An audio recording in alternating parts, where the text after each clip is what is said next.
So ನಾವು ಈ skit ಮೂಲಕ ತೋರಿಸ್ತಿದ್ವಿ ಯಾವಾಗಲೂ ಒಳ್ಳೆಯ ಸಂಗಡವನ್ನ ಮಾಡಬೇಕು, ಒಳ್ಳೆಯ ಭಾಷೆಯನ್ನ ಮಾತಾಡಬೇಕು. ಸೊ ನಮ್ಮ ಭಾಷೆ ಹೆಂಗಿರ್ಬೇಕು? ನಮ್ಮ ಭಾಷೆ ಹೆಂಗಿರ್ಬೇಕು? ಹೆಂಗರೆ ಇರಬಾರ್ದು. ಇವರ್ ಹಂಗ ಅವರ್ ಹಂಗ ಅದ್ರೊಳಗೆ ಯಾರ ಹಂಗೂ ಇರಬಾರ್ದು. ಯಾರ ಹಂಗೂ ಇರಬಾರ್ದು, ಆದ್ರೆ ಕೇಳು ಹಂಗಿರ್ಬೇಕು.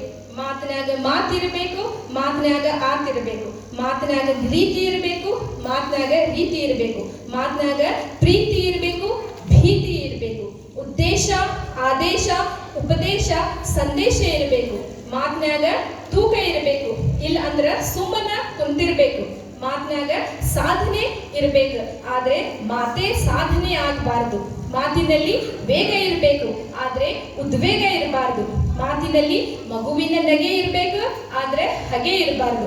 ಆತ್ಮೀಯತೆಯ ಅಲೆ, ಸೌಹಾರ್ದತೆಯ ಸೆಲೆ, ನಲುವಿನ ನೆಲೆ, ಬದುಕಿನ ಬೆಲೆ ಇರಬೇಕು. ಮಾತು ಮತಿಯಿಂದ ಬರಬೇಕು, ಆದ್ರೆ ಮತಿಯೇ ಆಗಿರಬಾರ್ದು. ಮಾತು ಮುತ್ತು ಆಗಿರ್ಬೇಕು, ಆದ್ರೆ ಸ್ವಲ್ಪ ಮೆತ್ತಗಿರ್ಬೇಕು.